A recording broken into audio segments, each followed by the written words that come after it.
Hi, I'm Kelsey Mays for Cars.com. We're here at the 2014 New York International Auto Show with BMW's sleek new X4. It's a new X model that BMW calls a sports activity coupe. That's in the same vein as the X6. So let's see what differentiates the four. The X4 is about 8 inches shorter bumper to bumper than the X6, and just like the X6 is kind of a butched up, sleeker version of the X5, the X4 has a similar relation to the X3, about a ½ inch longer, about 1.5 inches shorter here. You see this sleek roof line just kind of comes back and ends here in the tail. Nose styling, very similar to the 3 Series and the 4 Series. Kind of put it all together and it looks a lot like BMW's other SUVs, which I refuse to call, for the record, sports activity vehicles. Similar dash layout and center stack orientation as the X3, the 2015 X3, with BMW's latest version of iDrive here, which has a finger pad you can kind of write things out on if you want to.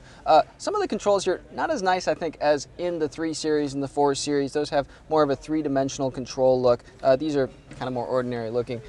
Notice that the lower roof line means you sit about 1 inch lower, BMW says, in the front seats and the rear seats. The other obvious issue is visibility. A-pillars kind of thick here in the rear window, very, very small. Let's take a look at that back seat.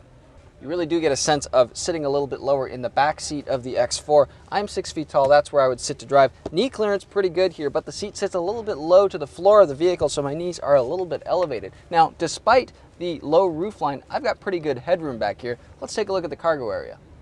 Here's where the roofline really hurts things if you're looking to pile in cargo. About 18 cubic feet of space here behind the second row. That's about down 10 cubic feet versus the X3. You fold those seats down, you're looking at about 50 cubic feet. Now, those specs are about comparable to a lot of hatchbacks and subcompact SUVs. The X3 has 63 maximum cubic feet, so you're gonna have to weigh that against it a little bit.